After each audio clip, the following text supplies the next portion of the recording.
हालांकि परिवार से मेरा कोई संबंध नहीं है। बीजेपी और उग्रवाद का कहीं ना कहीं चोली दामन का साथ बन गया है। समाजवादी पार्टी के नेता बयान दे रहे हैं या कोई पाकिस्तान का प्रवक्ता बयान दे रहा है। देवरिया में सीएम योगी ने जनसभा कर पहलगाम हमले का जिक्र किया और विपक्षियों पर जमकर हमला बोला। इस दौरान उन्होंने लोगों को ऐसे समय पर एकजुट होकर एक स्वर में देश के साथ रहने की अपील की। साथ ही साथ उन्होंने अखिलेश के शुभम के घर न जाने पर दिए बयान और कांग्रेस नेताओं के बेतुके के बयान पर तंज कसते हुए कहा कि सपा का ऐसा बयान आया है कि लगता नहीं ये सपा है, बल्कि ऐसा लगता है ये पाकिस्तान के प्रवक्ता का बयान है। आप भी सुनिए कि सीएम योगी ने क्या कुछ कहा है। आपने देखा होगा जब 22 अप्रैल को पहलगांव में पर्यटकों पर हमला हुआ था, आतंकी हमला हुआ था, समाजवादी पार्टी के नेताओं के बयान किस किस प्रकार के बयान आते हैं, ये पता लगाने में ही कठिनाई होती है कभी कभी कि ये समाजवादी पार्टी के नेता बयान दे रहे हैं या कोई पाकिस्तान का प्रवक्ता बयान दे रहा है। ये पता लगाने में ही कठिनाई हो जा रही है। आपने कल समाजवादी पार्टी के एक पदाधिकारी का मुंबई में दिया गया बयान देखा होगा। इससे पहले कानपुर का एक नौजवान अपने परिवार के साथ गया था पहलगांव, स्वर्गीय शुभम द्विवेदी की निर्मम हत्या कर दी गई। जब पत्रकारों ने समाजवादी पार्टी के अध्यक्ष से पूछा कि आप समाजवादी पार्टी आप वहां क्यों नहीं गए, तो उन्होंने कहा कि हमारी पार्टी का थोड़े था। कितना दुर्भाग्यपूर्ण और शर्मनाक बयान है। बहनों और भाइयों, देश की संवेदना होनी चाहिए अपने नागरिकों पर। पूरा देश पार्टी लाइन से ऊपर उठ करके एक साथ इस घटना की निंदा कर रहा है और समाजवादी पार्टी के लोग इस प्रकार का दुर्भाग्यपूर्ण बयान देते हैं, इस प्रकार का दुर्भाग्यपूर्ण बयान देते हैं।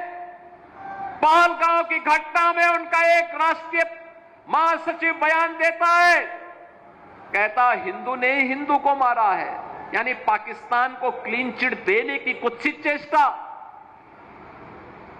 उनका एक सांसद उससे भी घटिया स्तर का बयान देता है। बहनों और भाइयों, जब भी जातिवाद की राजनीति होगी, जब भी विभाजनकारी राजनीति होगी, तो तुष्टीकरण की पराकाष्ठा को पार करते हुए आपकी सुरक्षा के साथ ऐसे ही खिलवाड़ करने का कुत्सित प्रयास करेंगे जैसे वर्तमान में कुछ कांग्रेस के नेता और समाजवादी पार्टी के नेता कर रहे हैं। हमें एक स्वर से निंदा करनी चाहिए। आतंकवाद के खिलाफ देश की लड़ाई प्रधानमंत्री मोदी जी के नेतृत्व में 144 करोड़ के भारत को एक स्वर से लड़ना चाहिए। एक स्वर से प्रधानमंत्री मोदी जी के नेतृत्व में आतंकवाद का नेस्तनाबूद करने के संकल्प के साथ आगे बढ़ना चाहिए। इस संकल्प के साथ अगर हम आगे बढ़ेंगे तो जैसे 10 वर्ष में आपने देश से आतंकवाद को, नक्सलवाद को, उग्रवाद को समाप्त होते हुए देखा होगा, ऐसे ही जो थोड़े तत्व सिर उठाने का प्रयास कर रहे हैं, इनके भी जहन्नुम में जाने के दिन बहुत शीघ्र सामने दिखाई देंगे। बता दें कि अखिलेश के शुभम के परिवार से संबंध न होने के बयान के बाद कांग्रेस के नेता रणदीप सुरजेवाला के भी बोल बिगड़े हैं। सुरजेवाला ने कहा कि बीजेपी और उग्रवाद का कहीं ना कहीं चोली दामन का साथ बन गया है। जब देश पर हमला होता है तो बीजेपी की सरकार क्यों होती है। आप भी सुनिए कि कांग्रेस के वरिष्ठ नेता रणदीप सुरजेवाला ने क्या कुछ कहा है। जहां जहां बीजेपी है, ऐसा लगता है कि बीजेपी और उग्रवाद का कहीं ना कहीं चोली दामन का साथ बन गया है। याद करिए, हर बार जब देश पर हमला होता है तो बीजेपी की ही सरकार क्यों होती है, ये आम जनमानस सवाल पूछ रहा है।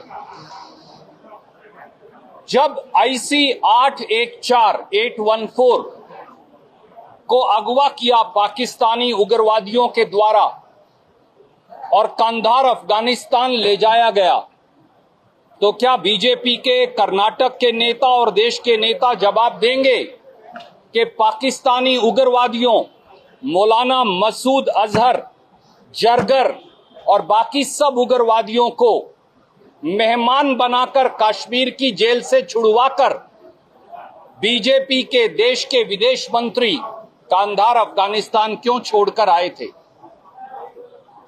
जब बीजेपी की सरकार थी तो वो इतनी कमजोर सरकारें होती हैं कि देश की संसद तक पर हमला हो गया था, याद करिए।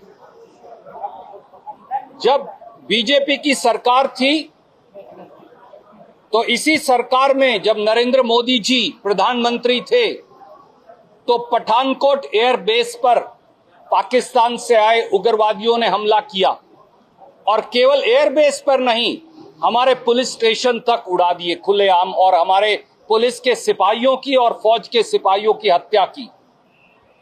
उरी आर्मी बेस के ऊपर नरेंद्र मोदी जी जब प्रधानमंत्री थे तो सीधे सीधे हमला हुआ। पुलवामा में